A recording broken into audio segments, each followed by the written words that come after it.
Mikhail सल्तीकोव शेद्रिन 19वीं सदी के रूसी अदीब थे। मिखाइल सल्तीकोव की इस किताब को तर्जमा किया ज़ुए अंसारी ने। कहते हैं कि एक ज़माने में दो जनरल थे, दोनों थे बड़े मनमोजी। दोनों जनरलों ने सारी उम्र दफ्तरों में काम किया था। उन्हें सिवाय हुक्म देने के और कुछ नहीं आता था। फौज से फरागत के बाद उन दोनों ने सेंट पीटर्सबर्ग की एक सड़क पर नज़दीक घर ले लिए थे।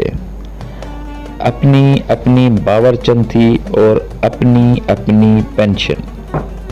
मगर एक रोज न जाने क्या हुआ कि वो किसी ऐसे जजीरे में जा पड़े जहां आबादी का नाम व निशान नहीं था। उन दोनों की सुबह आंख खुली तो दोनों एक लिहाफ में थे। पहले तो कुछ समझ में ही नहीं आई कि क्या हुआ है। आपस में यूं बातें करने लगे जैसे कुछ हुआ ही नहीं। एक बोला, जनाब मैंने अभी अभी एक ख्वाब देखा है, अजीब सा। देखता हूं कि मैं एक जजीरे में रह रहा हूं जहां आदमी न आदमजाद। ये कहा और चलकर खड़ा हो गया। दूसरा बड़ा साहब भी उछला, माय गॉड, ये क्या हुआ, हम कहाँ हैं। दोनों के मुंह से चीख निकली, आवाजें बदली हुई थी। तब दोनों ने एक दूसरे की चुटकी भरी कि देखे कहीं ख्वाब में तो नहीं है। खुद को ये बावर कराने की जितनी ज्यादा कोशिश की कि ख्वाब में है, ख्वाब नहीं सचमुच ऐसा ही है। एक तरफ समंदर ठांठे मार रहा था, दूसरी तरफ जमीन का छोटा सा टुकड़ा और उसके बाद भी समंदर। जब से वो रिटायर हुए थे उनकी आंखों में आंसू नहीं आया था, मगर अब दोनों रो पड़े थे। काफी के लिए जान निकल जा रही है, एक जनरल ने कहा, लेकिन फौरन ये याद करके बड़े फंसे हैं। उसकी आंखों में फिर से आंसू उमड़ आए। आखिर हम क्या करें, रिपोर्ट तैयार करें, इसका भी कुछ हासिल नजर नहीं आता।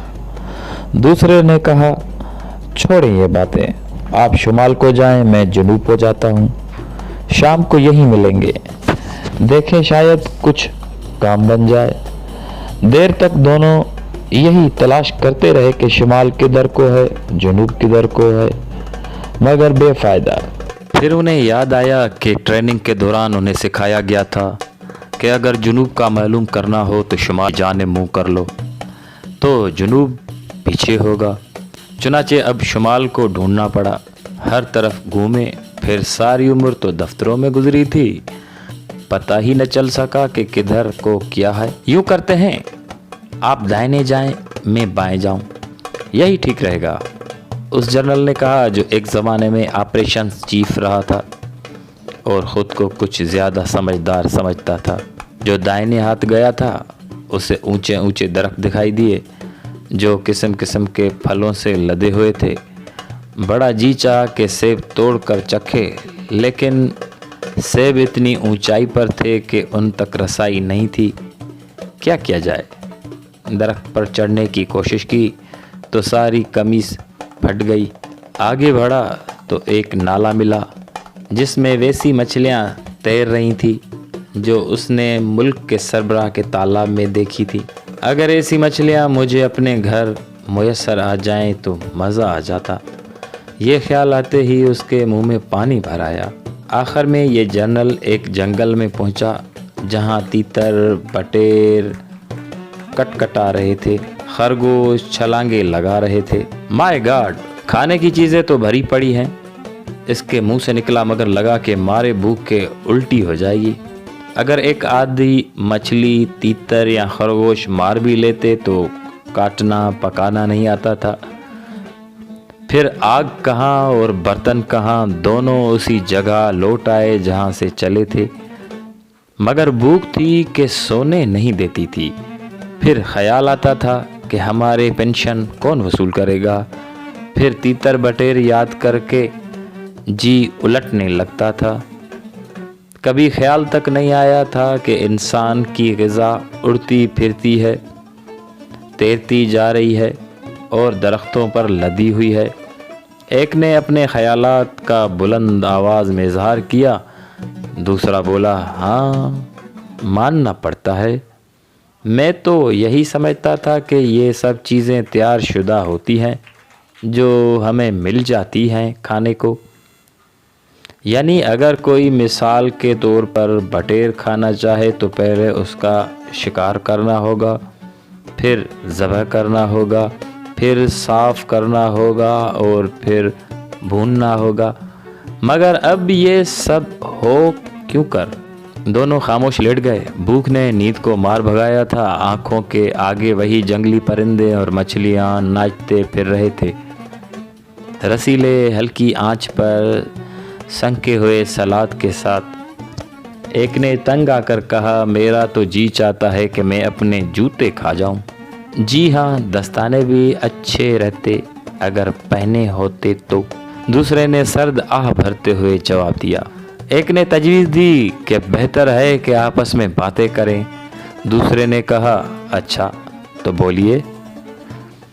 مثال کے طور پر سورج پہلے نکلتا ہے پھر ڈوبتا ہے مگر اس کے خلاف نہیں ہوتا۔ آپ کے خیال میں اس کی کیا وجہ ہو سکتی ہے؟ عجیب آدمی ہے آپ، یہی قاعدہ ہے؟ آپ بھی پہلے بستر سے اٹھتے ہیں، پھر دفتر جاتے ہیں، وہاں قلم چلاتے ہیں اور پھر آ کر آرام کرتے ہیں۔ اچھا تو اس کے خلاف کیوں نہ ہو؟ پہلے میں بستر پر لیٹوں، طرح طرح کے خواب دیکھوں اور پھر اس کے بعد اٹھ کھڑا ہوں۔ جب میں دفتر میں کام کرتا تھا تو اسی طرح سوچتا تھا کہ صبح ہوگی، پھر دن نکلے گا، پھر شام کا کھانا ملے گا، پھر آرام کا وقت ہو جائے گا۔ کھانے کا نام آتے ہی ان پر پھر اداسی طاری ہو گئی۔ وہ جنرل جو آپریشنز چیف تھا، اسے یک لخت ایک خیال آیا، کیسا رہے اگر کہیں سے کوئی بیٹ مین ہاتھ لگ جائے؟ اس نے خوش ہو کر کہا، بیٹ مین؟ کیا مطلب آپ کا؟ مطلب یہ کہ کوئی گنوار شخص جیسے یہ ہوتے ہیں، ہمیں بطور بیٹ مین مل جاتے ہیں تو مچھلی اور پرندے پکڑ لائے گا۔ ٹھیک ہے مگر ملے گا کہاں؟ ان کی بھی کوئی کمی ہے، ہر جگہ بھرے پڑے ہیں، ذرا تلاش کرنا ہوگا، یہیں کہیں چھپا ہوگا کوئی کام چور ان میں سے۔ اس خیال سے دونوں جنرلوں میں اتنی ہمت پیدا ہوئی کہ اٹھ کر گنوار دیہاتی بٹ مین کی تلاش میں نکل کھڑے ہوئے۔ دیر تک ادھر ادھر خاک چھانتے پھرے، پھر دیکھا کہ درخت کے سائے میں ایک سویلین باسٹرڈ پیٹ اوپر کو کیے ہاتھ کا تکیہ بنائے سو رہا ہے اور کام چوری کر رہا ہے۔ جنرلوں کو بہت پیش آیا۔ دونوں نے چیخ کر کہا، ہوشیار باش، دیکھتا نہیں دو بڑے صاحب بھوکے مر رہے ہیں، اٹھو اور لگ جاؤ کام پر۔ دیہاتی اٹھ کھڑا ہوا۔ پہلے تو جی میں آئی کہ دم دبا کر بھاگ لیں، لیکن وہ دونوں اس پر ایسے ٹوٹ پڑے تھے کہ بھاگ نہ سکا۔ مرتا کیا نہ کرتا، ان کی خدمت میں لگ گیا۔ سب سے پہلے درخت پر چڑھا، خوب پکے ہوئے سیب توڑے، ہر جنرل کو 10-10 سیب دیے اور اپنے لیے ایک کچا سیب رکھ لیا۔ پھر اس نے زمین کھودی، اس میں سے کچھ آلو نکالے، پھر لکڑی کے 2 ٹکڑوں کو رگڑ کر آگ نکالی، پھر اپنے بال کاٹ کر ان کا جال بنایا اور تیتر پکڑ لایا، آگ روشن کی اور مزیدار کھانا تیار کر دیا۔ جنرلوں نے سوچا کہ اس نکھٹو کو بھی کھانے کا تھوڑا سا حصہ دے دینا چاہیے۔ کھانا کھا کر تھوڑی دیر بعد بھول گئے کہ دونوں کل بھوک سے مرے جا رہے تھے۔ اطمینان ہوا تو خیال آیا کہ جنرل ہونا کتنا خوب ہے، آدمی کہیں بھی کام نکال لیتا ہے۔ بڑے صاحب، آپ لوگ مجھ سے اب راضی ہیں نا؟ اس نکھٹو دیہاتی نے ان سے پوچھا۔ راضی تو ہیں مگر نعرہ لگاؤ، شکریہ جنرل صاحب تو زیادہ راضی ہوں گے۔ اس نے نعرہ لگایا اور پوچھا، سر اب کیا سستا سکتا ہوں؟ ہاں ہاں اجازت ہے، پر جانے سے پہلے ایک رسی بنا کے دیتا جا۔ دیہاتی نے چٹکی بجاتے میں جنگلی سن جمع کی، اسے پانی میں نرم کیا، پتھر سے پیٹ پیٹ کر مونج بنائی اور شام تک رسا تیار کر دیا۔ बड़े साहब लोगों ने उसी रस्सी से देहाती को एक दरख्त से बांध दिया कि कहीं भाग न जाए और खुद सोने के लिए लेट गए। दिन पे दिन गुजरते गए, देहाती खिदमत में ताक हो गया। जर्नलों के भी पेट निकल आए और रंग निखर गए। फिर जर्नलों का उस अर्जी जन्नत और खिदमतगार से दिल भर गया। उन्हें पीटर्सबर्ग में अपने अपने मकान, अपनी अपनी बावर्चियों और अपनी अपनी पेंशन की फिक्र खाने लगी। कभी कभार तो अकेले में रो भी लेते थे। दोनों साहिबों ने देहाती को मजबूर किया कि वो उन्हें किसी तरफ उनके घर पहुंचाए। देहाती बहुत सोचने लगा कि साहिबों का शुक्रिया किस तरह अदा करे जो इतनी मेहरबानी से पेश आए। उस गंवार के काम का बुरा नहीं मनाया, चुनाचे उसने एक कश्ती तैयार की।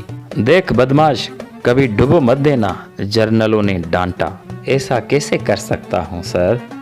देहाती वो कश्ती खेता चला गया जिसमें ये दो मोटे जर्नल ठुसे से सवार थे। रास्ते में जब तूफान आया तो ये जर्नल इतना डरते थे कि देहाती को काम चोर होने पर खरी खरी सुनाते थे। मगर वो माधु कश्ती खेता गया और रास्ते में मछलियाँ पकड़कर भून भून कर उन्हें खिलाता भी गया। एक दिन दरियाए नेवा पहुँच गए और फिर वहाँ कश्ती से उतरकर अपने अपने घर। बाबरचंद देखती की देखती रह गई कि बड़े साहब कैसे मोटे ताज़े हो गए थे। दोनों जर्नलों ने काफ़ी पी, नाश्ता किया और ख़जाने चले गए। इतनी पेंशन इकट्ठी हो गई थी कि उनकी बाजें खुल उठी। ये मत समझिएगा कि उन्होंने देहाती को यकसर भुला दिया, नहीं, उसे भी एक चादर और कुछ पैसे भेज दिए कि जा भाई बटमैन, तू भी ऐश कर। आज की कहानी आपको ज़रूर पसंद आई होगी। अगर ज़रूर पसंद आई है और आपका दिल कहे तो हमारे इस चैनल को सब्सक्राइब कर लें। मेहरबान दोस्त को दीजिएगा इजाज़त। अल्लाह हाफिज़।